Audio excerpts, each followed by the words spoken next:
Oi, ouvintes! Sejam bem-vindos ao podcast Expansão, o podcast que faz da informação o teu maior aliado e do protagonismo a tua principal estratégia. Eu sou a Gabriele Pacheco. E eu sou o Sérgio Yosti. E hoje nós temos o nosso primeiro convidado que vai estampar a capa de outubro da revista Expansão.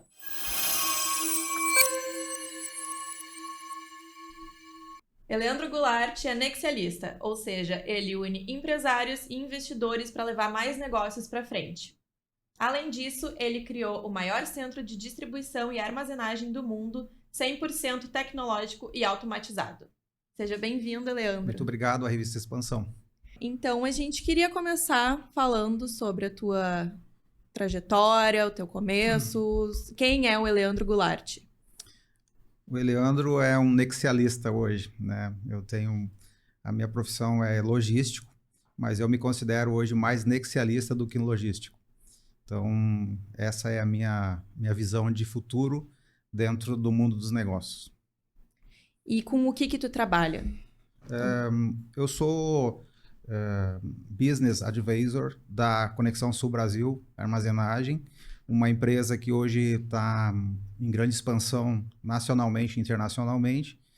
E essa empresa ela desenvolveu projetos nos últimos 3 anos que o lançaram, então, internacionalmente na questão logística, né?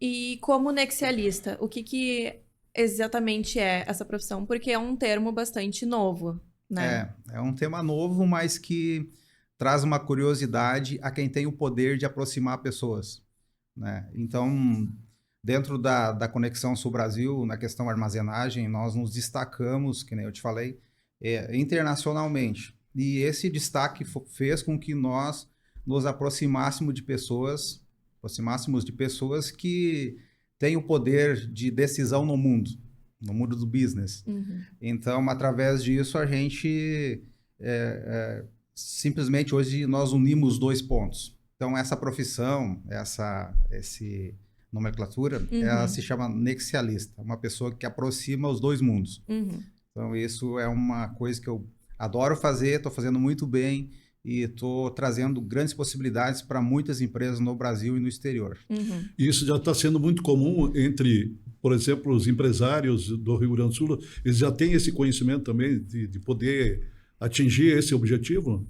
Tem esse conhecimento, até porque hoje a maior parte das empresas onde que eu trabalho dentro dessa questão do network, nexialista, a gente está na questão voltada ao etanol do Rio Grande do Sul muito forte, né? Então, em usinas de etanol aqui no estado, uma até em viadutos no Rio Grande do Sul aqui, em outros pontos também, no Mato Grosso e também em Goiás. Então, a gente, na questão do etanol, por exemplo, foi através desse conhecimento que a gente conseguiu aproximar o empreendedor do dinheiro. A gente conseguiu aproximar os 2 mundos, né? O sonhador de quem tem condições de transformar o sonho em realidade. Então, hoje a gente, na verdade, o nexialista, ele trabalha com os sonhos. Porque hoje são muitos empreendedores de fundo de quintal que chamam, mas esse empreendedor ele tem um potencial que pode mudar o mundo dentro da sua expertise, daquilo que ele acha que pode fazer. Mas quase todos os sonhos são simplesmente enterrados juntos, né? Tem grandes projetos que hoje o dono daquele sonho, daquela ideia, tá quase com 100 anos e não conseguiu tirar do papel, porque não existia essa questão voltada a aproximar os 2 mundos.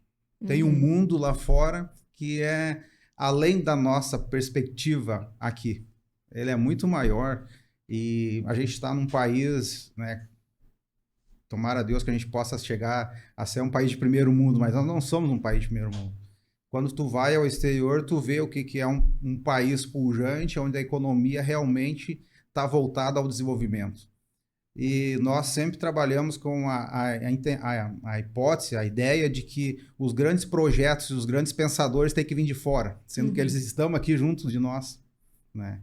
Então, isso é uma questão que eu trabalho muito, eu trabalho com o sonho das pessoas. E esse sonho, se ele é real e eu visualizo com um potencial muito grande e automaticamente eu levo isso ao mercado internacional. Porque eu sinto que aqui no Brasil nós não temos, na verdade, investimentos nessa área do empreendedorismo, do desenvolvimento de tecnologia, do desenvolvimento de criação de outras coisas. Até porque as patentes hoje aqui no Brasil, elas são vazadas muito rapidamente. Demora muito para sair do papel e o teu projeto, tu pode ainda se sentir traído por onde tu patenteou, Sim. porque pode estar na mão de um outro daqui a pouco e o cara Sim. já até desenvolveu o projeto. Sim. Então, o Brasil tem isso, né? E eu acho que é por causa dessa questão de nós não sermos ainda, por enquanto, quem sabe nas próximas gerações, nós começando agora, vamos ter um país onde que as pessoas vão acreditar mais umas nas outras, aonde que nós podemos acreditar no governo, no sistema. O problema do Brasil é o sistema. Sem dúvida. Tanto é que tu não consegue nem levar um pensamento à frente, patentear o pensamento, porque tu tem medo que alguém vai e rouba a tua ideia. Sim. Daí para te ver. E qual é o setor que mais está se desenvolvendo, digamos assim, para aproximação com o investidor estrangeiro? Hoje, o investidor estrangeiro ele tem um sentimento, como dizem, tem um jargão que dizem que eles querem comprar o Brasil, né? E eu acho que não está errado, né? Ele não está à venda o Brasil, né? Mas as nossas ideias estão à venda, o nosso trabalho está à venda assim, né? E por quem paga melhor. Sim. Então, hoje, a ideia de maior expansão está nos commodities, né, na verdade, na tecnologia e também nos grandes pensadores, aqueles que criam coisas extraordinárias, pela questão ambiental, essas questões assim. E hoje, qual é o teu maior mercado? O meu maior mercado, quer dizer... De países. De país, é o Oriente Médio. Oriente Médio. É o que mais está investindo no Brasil também? É um dos maiores investidores hoje no Brasil, né? Que se sabe, né? Porque tem outros países que também investem no Brasil, mas que não noticiam tanto quanto os Emirados. Eles gostam de ser conhecidos pelo aquilo que eles fazem. Mas eu acredito e tenho essa experiência que tem países que investem muito mais do que eles aqui, mas que não tem uma mídia tão forte porque tem o complexo das empresas que não permitem isso. E os Emirados Árabes, então, o que eles mais compram contigo? Hoje a gente está mais na questão da proteína, né? A proteína é o grande mercado e a questão também agora do investimento muito grande nele na questão voltada para o etanol, né? Propriamente dito, que é uma energia verde renovável, né? Então os créditos de carbono também estão muito fortes, a questão do crédito de carbono. A nossa empresa é uma das empresas também que trabalha com essas certificações de crédito de carbono. Então a gente está com muito forte nessa questão. Pensando já no futuro próximo, né? Na questão tecnológica ambiental. Sim. Pode ir? E tu, como empresário, o que tu tem como principal filosofia? Como empresário é gerar sonhos, né? Gerar sonhos, encontrar sonhadores, trazer à tona aquilo que o ser humano tem dentro dele. Eu não me vejo como empresário capitalista. Eu sou um empresário gerador de sonhos. Tu tem uma trajetória bem interessante e que ela não é tão, digamos assim, de um período tão grande, mas que te fez evoluir e crescer. Em quem foi a inspiração para tu chegar onde tu está chegando hoje com a tua empresa? Uma das grandes inspirações que eu tenho na minha vida, né, se chama Dr. Edemar Tutiquian, né? Foi um mestre que eu tive aqui na minha vida, foi um curto prazo, né? Por 4 anos que eu tive essa pessoa ao meu lado e eu aprendi muito com ele a respeito do que é iniciar e finalizar um negócio. Antes eu tinha tudo, eu queria fazer tudo e tinha a expertise para fazer, mas não tinha o fechamento. Então eu aprendi para ele o modo de fechar negócios, o modo de me posicionar como um empresário internacional e entender aonde que eu cheguei, né? Então, ele foi uma pessoa fundamental para que isso acontecesse, né, na minha vida profissional. Né? Então, eu tenho ele, né, já partiu, não está mais entre nós, mas até o fim da vida dele, ele esteve junto comigo, até praticamente no último suspiro que ele pôde dar aqui nessa terra, eu tive junto com ele, ele junto de mim, me passando muitas coisas positivas a respeito da vida, dos sentimentos, de como ser um empresário respeitado no meio onde que eu transito. E o relacionamento com os empresários, com as pessoas, isso também te fez, digamos assim, evoluir e crescer como empresário?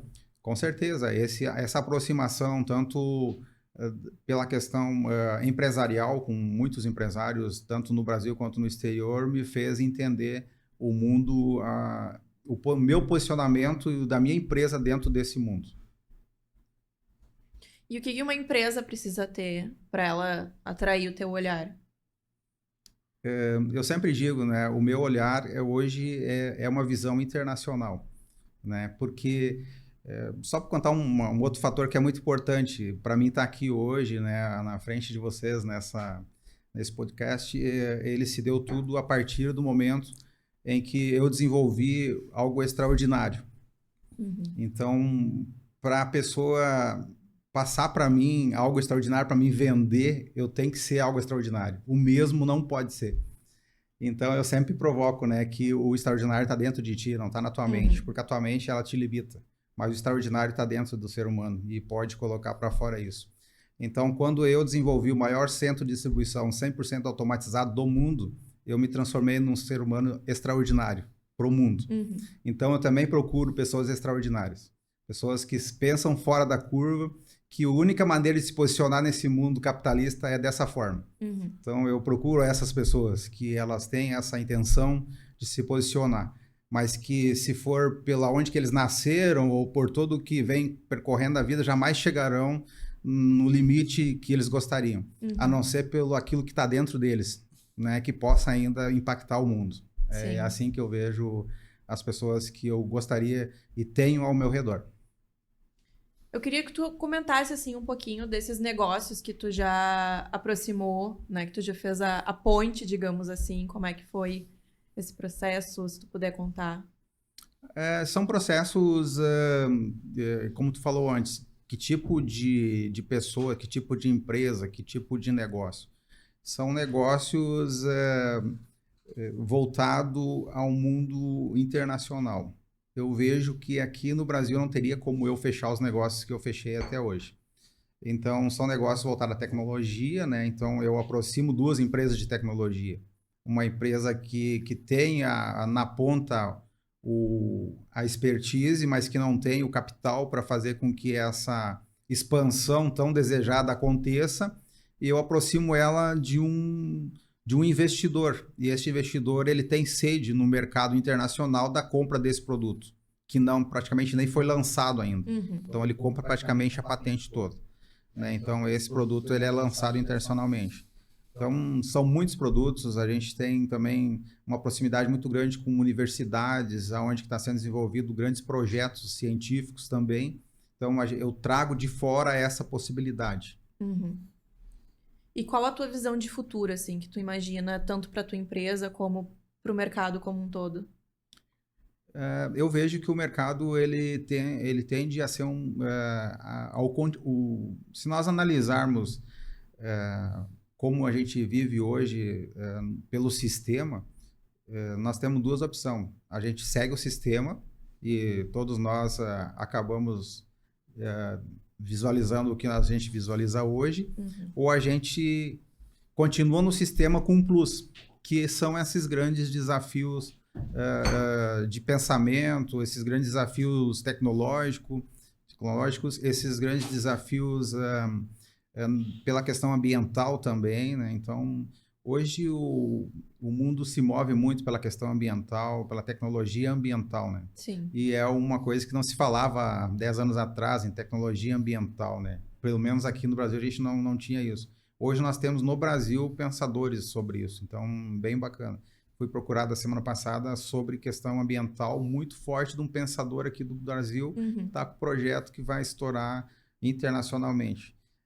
Quem poderia ser muito legal nós desenvolver esse projeto aqui no Brasil, mas infelizmente nós não temos hoje o sentimento de aporte em cima dessa tecnologia. Não existe uma filosofia em cima disso. Não existe. Como eu falei antes... E também não tem capital, certamente. Eu acho que o capital tem. Falta Mas acreditar. é acreditar, né? Porque hoje o ser humano é que nem de um ditado antigo, o Tomé, tem que ver para crer, né? Sim. Uhum. Mas então nós somos os últimos Tomés, né? Na verdade, Sim. da América Latina, aí, praticamente porque as pessoas continuam fazendo e nós continuamos temendo. Eu acho que a partir do momento que nós deixar de temer e fazer, a gente também vai transformar num país, né? Sim. Tão grande quanto nós somos, né? Sim. Tu acha que os empresários precisam ser mais arrojados? Mais arrojados, né? Não ter medo de arriscar tanto. Eu até acho que o empresário brasileiro, né, é um empresário que já arrisca bastante, né? Então, pela questão hoje CLT, por exemplo, né, é um peso muito grande que o empresário leva. Então, automaticamente ele já é um herói, né? O empresário brasileiro é um herói. Ele leva assim a comida para a mesa de muitas pessoas, mas como herói. Eu acho que o maior peso é nas costas deles, nem é de quem está lá desenvolvendo qualquer tipo de trabalho. E outra, a economia é muito volátil, né? Ela está uma hora em cima, depois ela cai, e aí é que não tem assim um parâmetro que, digamos, daqui a um ano Uma a estabilidade. estabilidade nos negócios, né? Aqui nessa região de Novo Hamburgo, por exemplo, vocês sempre vivem na corda bamba do calçado, por exemplo, né? Sim. Se o dólar cai, se o dólar sobe, se não tem estabilidade. Então, os empresários que conseguiram se solidificar-se no seu ramo, mesmo esses correm riscos, né? Sim. Então, realmente é uma corda bamba, né?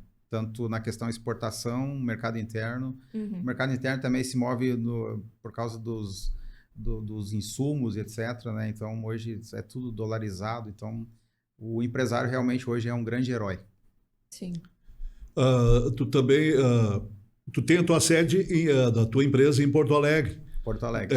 Mas tu passa a maior parte do tempo viajando e vai ao encontro dos investidores, das pessoas que acreditam naquilo que tu vai vender para eles. Justamente. Hoje, depois de muito tempo, claro que isso não se constrói a toque de caixa, não dá para levantar de manhã e já achar que as pessoas vão sair acreditando em ti. Primeiro, tu tem que ter uma expertise em algo. Então, como eu referi antes, a minha expertise é logística e quando eu desenvolvi, então, esse grande centro de armazenagem, que é o maior do mundo em tecnologia de armazenagem e movimentação, junto com a espanhola Mecalux, que é a maior do mundo em tecnologia de armazenagem, automaticamente eu tive vários carimbos de credibilidade no mercado internacional. E depois tem outros projetos também que eu desenvolvi, portuários aqui no Brasil, também junto com outras pessoas que também me trouxeram mais credibilidade. E a partir do momento dessa abertura internacional de crédito, né, eu pude trazer e mostrar para os meus clientes a capacidade de fazer do empreendedor. Então, automaticamente, consigo canalizar o valor sem problema nenhum. Se tu puder contar, então, um pouquinho como é que é o teu centro de distribuição, como é que foi, como é que surgiu a ideia, o desenvolvimento dele. Esse sentimento de posição no mercado, de ficar pensando como que eu vou fazer para me destacar internacionalmente, ter um destaque internacionalmente, fez com que, durante a pandemia, eu analisasse o mercado mais com calma, mais calmamente. Foi aonde que eu notei a dificuldade que o mercado internacional, principalmente o Emirados, tem em posicionar os seus produtos, a sua proteína comprada no Brasil e para exportar. Então, eu desenvolvi essa tecnologia, né, visando o mercado internacional, mais realmente o Emirados, né? Então, o sentimento não era para o Brasil, era para lá. E quando eu provoquei isso, botei no papel, provoquei a Mecalux, que é a maior empresa do mundo de tecnologia espanhola, eles colocaram 9 engenheiros de robótica trabalhando nisso. Então, uma multinacional já começa apostando em você. E foi um ano de trabalho para desenvolver, então, o que hoje é chamado o maior projeto de logística do mundo. E E a ideia sempre não foi vender no Brasil esse produto. Esse produto teria que ser vendido para alguém que tivesse o poder de compra. Porque eu sempre gostei de trabalhar com a ponta da negociação e não com o intermediário. E para mim chegar na ponta da negociação, eu teria que oferecer algo extraordinário para o comprador, para aquele que manda. Para de comprar, continua comprando, aumenta a compra. Então, automaticamente, eu consegui me posicionar diretamente com quem compra. E ele comprou essa ideia, né? Comprou a ideia. Então, foi passada essa ideia para frente. E a minha ideia era colocar no Brasil um centro de distribuição desse porte, onde que os produtos, então, seriam não manuseados mais humanamente, mas tudo tecnologicamente. Então, esse produto, essa invenção, essa criação, ela foi, então, comprada e vai ser lançado para o mundo. Então, aumentou muito mais aquilo que eu sonhava 10 vezes mais. Então, hoje, realmente é considerado o maior projeto de logística do mundo. Não existe no mundo um projeto de logística pensado como esse. Sim. E eu precisava de um carimbo nisso, porque não dá para te dizer que criou a maior coisa do mundo sem ter um carimbo de alguém que realmente conhece aquilo que está fazendo. Por isso, então, a Mecalux carimbou esse projeto. Hoje, em todos os centros de armazenagem do mundo, não tem um que não tenha um produto da Mecalux. Pela questão do leitor de código, porta-pallets, etc. Então, automaticamente, eu consegui com que essa multinacional assinasse o projeto. Então, foi muito bacana, foi gratificante. E isso fez com que eu me posicionasse, então, como eu falei antes, né, nacionalmente, internacionalmente. Então, Sim. Hoje, na verdade, o meu maior conhecimento é internacional, nem é mais nacional. Então, veio de lá para cá. Sim. Eu fui para lá e voltei. Tu fez o processo completo. Inverso. Inverso. E qual a diferença, então, de um centro de distribuição tradicional, nos moldes que a gente já conhece, para o modelo que tu trouxe, em questão de produtividade, de custos? Eu sempre pensei que construir um galpão de armazenagem qualquer um constrói, né? Eu acho que eu levei essa mensagem, né? Quando minha primeira vez que eu pude ter a oportunidade de falar sobre armazenagem com pessoas de alto nível de conhecimento e poder de compra de proteína. Eu via, todos podem fazer sim um galpão aí, dizer que é armazenagem, está armazenando. Eu não quis fazer isso. Eu quis criar algo extraordinário que realmente representasse o país que estivesse comprando. Então, todos os centros... E também tem outra questão. Esse centro de armazenagem é o primeiro centro de armazenagem com todas as certificações internacionais de armazenagem. Hoje, no Brasil, nós não temos nenhum centro de armazenagem com todas as especificações internacionais de armazenagem. Então, eu levo um sentimento também como que tu trata o teu cliente, porque a exportação, quem compra e exporta, importa daqui para lá, automaticamente é o nosso cliente.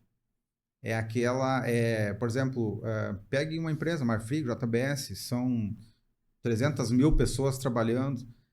Como que esse empresário pensa sobre quem está comprando dele? Porque quem está comprando é que está alimentando a cadeia toda. Então, até o presente momento não tinha sido pensado. Nós trabalhamos no automático. Tá dando, vamos tocando, vamos tocando. Enquanto funcionar, tá tudo certo. Mas, volta e meia, nós temos várias sanções de cancelamento e etc. Por quê? É porque a gente está no automático, a gente não pensa... agora estamos pensando. Já tem muitas empresas... Por maior que seja a empresa, ela sempre pensa mais no caixa dela e se está dando certo. Isso, porque cada país tem a sua característica também, né? Característica, né? É uma característica diferente. Então, principalmente os Emirados mundo Árabes, que eles não podem manusear nada, né? Sim, eles têm normas rígidas de higiene, principalmente saúde. Pela religião, né? Sim, a questão halal, né? Que eles trabalham muito com isso, a questão halal. Então, o Brasil hoje é um dos maiores, eles são os maiores compradores do Brasil. Sim. E o Brasil entrou no sistema deles, mas não pensaram na questão logística. Né? Então, lá no frigorífico, lá em qualquer tipo na questão de sucos, etc., eles estão em todas as áreas, na verdade, comprando. mas automaticamente a questão de armazenamento e como está sendo exportado, isso não havia sido pensado antes. Uhum. E de que maneira isso impactava? Negativamente, né? Porque, no meu ponto de vista, tu pode prestar o melhor serviço possível, mas se tu lá na ponta não estiver pensando naquilo, quando saiu da fábrica tudo certo, mas e depois da fábrica? Sim. Né? Eu acho que o teu cliente quer saber também como que é o pós-venda, né? Sim, como vai chegar como até vai ele. chegar, Uhum. como é que foi manuseado. E o que fez isso aumentar, digamos assim, o faturamento de vocês?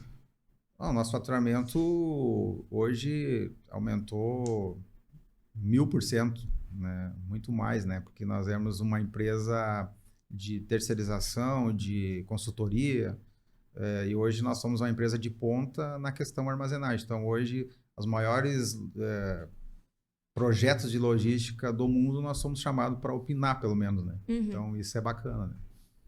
Isso aí é uma realização também, né, como empresário, né? Como empresário, mas principalmente pela questão mais de entender a capacidade que tu tem quando tu quer fazer. Né? É tanto querer que chega um momento que daí Deus diz, agora tu vai fazer então. Né? Então eu não vejo como o dinheiro não é para mim a ponta das minhas as realizações, né? Sim. Prioridades, realizações. A minha prioridade de realização é o conhecimento, é entender o outro ser humano que está do lado e a possibilidade de eu levá-lo junto comigo. Fantástico. E dentre os países assim que tu já visitou, qual te chamou mais atenção em questão de mercado e de boas práticas de empresariado?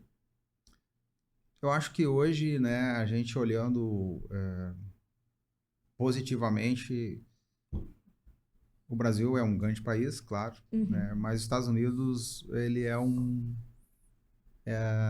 livro para te olhar e ver de como o comportamento. Eu acho que hoje na vida do ser humano é o comportamento, é como tu se comporta. Uhum.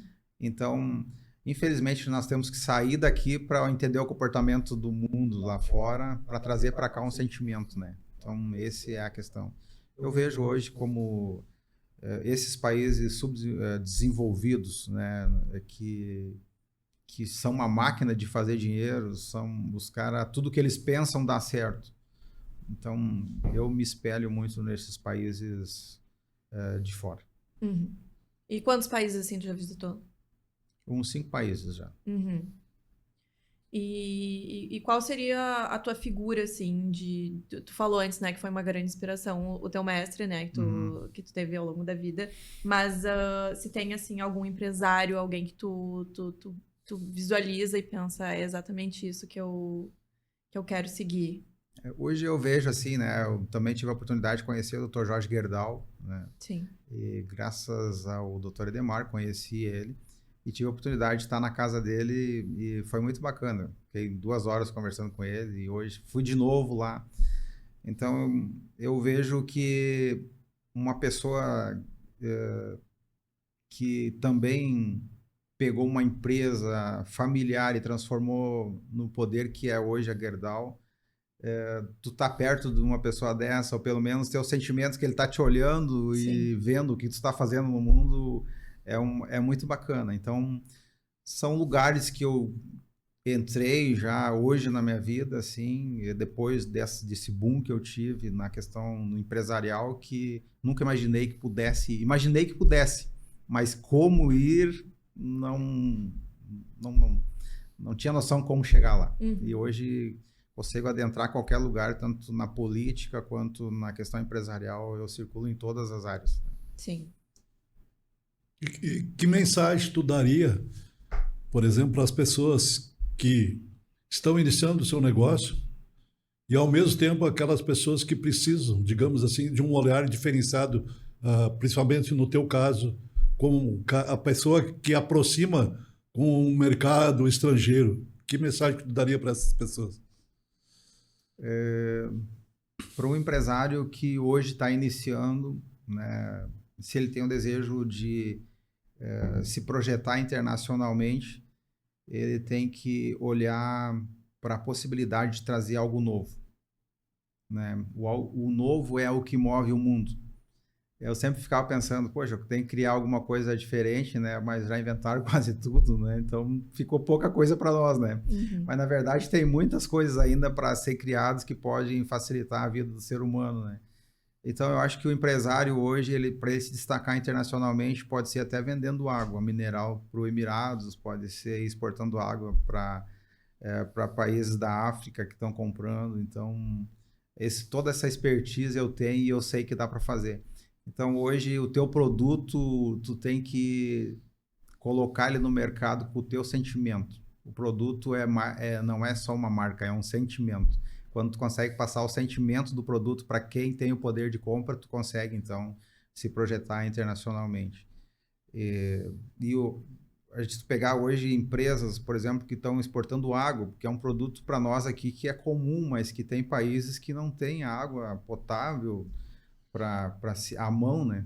Então hoje estão exportando água, muita água. Então automaticamente tu pega uma fonte, essa fonte ela tinha uma projeção só regional, quando vê ela está com projeção internacional. E assim por diante. Então todos os setores são contemplados a partir do pensamento do seu gestor, né? O tamanho da tua empresa é o tamanho do sonho de quem está sentado atrás da cadeira administrando. Eu acho que tem muita empresa que tem potencial de ser maior, mas o gestor ele tem uma mentalidade ainda que não consegue ultrapassar a barreira aquela barreira, por exemplo, passa de pai para filho, tem que continuar a mesma coisa, tem medo de arriscar, né? É o risco que traz esse conservadorismo, né? Fica conservando, e quando a sua empresa tinha capacidade de poder gerar mais emprego, mais renda e mais qualidade de vida para as pessoas, né? Também. A expansão, então, está completando 25 anos em 2024 e a palavra do ano que a gente definiu é coragem. O que é coragem para ti? Coragem é fazer. Fazer acontecer, tem que ter coragem. Né? Eu acho que é muito boa essa frase, né? Ter coragem. A coragem é tu pensar que tudo está contra você e mesmo assim tu tem coragem de fazer e transforma o mundo, e aquela coragem se transforma em coragem para outras pessoas. Sim. O poder de dar coragem não é só você ter. Porque às vezes você não tem, mas tu pode dar para alguém e automaticamente volta para ti. Porque hoje a maioria dos pensadores, eles só transmitem, mas eles não têm aquilo que eles transmitem, né? Eles transmitem paz, mas não têm paz, transmitem coragem, mas não têm coragem também de fazer. E quando tu transmite isso, então ele volta. Porque o que tu dá não é o que tu precisa ter para ti, muitas vezes tu não tem. Então esse é um sentimento meu. Eu gostaria de ter um pouquinho mais, e eu acho que quem está nos assistindo também gostaria de saber quem é o Eliandro, da onde que ele veio, da onde nasceu. Tu é um cara jovem ainda também e já com esse grande sucesso. Eu sou filho de cozinheiro e de pedreiro, né? E meu pai hoje é pastor e eu tive muita dificuldade na minha vida, né? Então os sonhos meus, eles foram sempre muito grandes, mas a capacidade de concretizá-lo foram muito pequenas. Até também pela questão do racismo estrutural que nós vivemos. Eu já nasci também, sou negro, me considero negro. Então o racismo estrutural, ele faz com que tu tenha dificuldade de se posicionar no mercado, se posicionar em certas situações. Então eu tive também esse desafio, né? Mas eu sou uma pessoa que tive muitas dificuldades, mas as dificuldades nunca me impediram de sonhar. E eu sempre tive esse sentimento que a minha mente, ela tem o poder de me limitar, mas o meu coração tem o poder de expandir a minha mente. Então eu sempre pensei assim e continuei na minha jornada. Hoje ainda tenho mais realizações, tenho mais sonhos hoje. Eu imaginava que não ia chegar onde que cheguei por causa das limitações ao meu redor. Eram muitas limitações. Mas eu via que a minha força de coragem, a minha coragem era maior do que a minha adversidade. Então eu consegui realmente chegar na posição que eu estou. Posso ir mais, posso seguir adiante, porque não vejo limites, né, para o ser humano, desde que ele esteja fazendo o certo. Sim. E o que tu não realizou ainda que tu gostaria de realizar? É uma boa pergunta. Eu gostaria hoje de ter de que a posição no mercado minha fosse cada vez mais consolidada. Então, hoje eu vejo só a questão profissional ainda como um desafio. Eu sei que muitos gostariam de estar na posição que eu estou, mas eu gostaria de dar um passo mais à frente ainda, né? Uhum. Esse é o meu maior sonho. Sim. É ver também os projetos serem executados. Uhum. Tem algum projeto, assim, ou alguma área que tu ainda não atua, que tu gostaria de entrar? Tem, eu gosto muito da política, né? Eu sou um cara, gosto da política porque eu acho que a gente vive numa democracia e a política sempre mexeu muito comigo. Não consegui ser um político, né? Uhum. Porque não tive essa oportunidade, né? Tive que fazer outras coisas. Mas a política mexe comigo, eu sempre gosto de opinar sobre as diversas questões políticas, né, com quem eu posso, né? Então, a política é algo que me chama muita atenção, né? Então, hoje eu gostaria de ser um opinador sobre a política. E sou. Sim. De estar ali nos bastidores? Nos bastidores. Ou de... Hoje eu estou já nos bastidores, né? Mas não na linha de frente. Não na linha de frente, né? Porque não... Eu tenho outras prioridades, né? Uhum. Interessante isso. E a política, a partir do momento que também vai sofrer alguma transformação, porque inevitavelmente daqui uns anos vai ter que acontecer essa transformação também na política, não só no meio econômico, social, mas a política também vai ter que sofrer essa transformação. Certamente a tua participação, a tua opinião vai ser extremamente importante nesse contexto. Sim. Eu acho que não existe, né, direita ou esquerda, existe o ser humano que está ali no meio disso para ser atendido. Esse é um pensamento meu, né? Uhum. E esse atender, ele vai muito além das ambições políticas, né, de nós simples mortais. Política partidária, né? É isso aí. Política partidária. Política partidária. Porque, na verdade, política a gente faz diariamente, né? Diariamente. Viver é um ato político. Viver é um ato político. Sim. Acho que é isso. Alguma coisa a mais que tu gostaria de destacar, Eliandro? Só agradecer, né, a Deus, né, em primeiro lugar, né, e também a essa visão, né, do diretor da revista Expansão, dos diretores, do jornalista, de poder contar um pouco da história, né, de um cara que tem muita honra de estar aqui hoje na frente de vocês, né? Com certeza, para mim, hoje é mais uma realização de um sonho. Uhum. O que para vocês é normal, para mim nunca é normal, porque eu vivo de superações, então automaticamente o que é normal para uma pessoa não é normal para mim.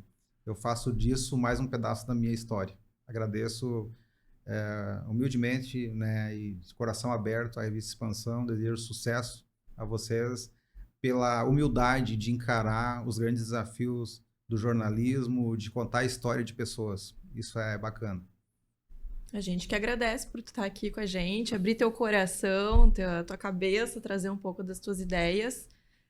E o teu conhecimento também para pessoas, né? Que eu acho que isso é poder passar essa mensagem para as pessoas. Sim. Que eu sempre acredito também, como tu disseste nesse nosso contato, as pessoas precisam acreditar muito mais em si mesmo, mas também nas outras pessoas, né?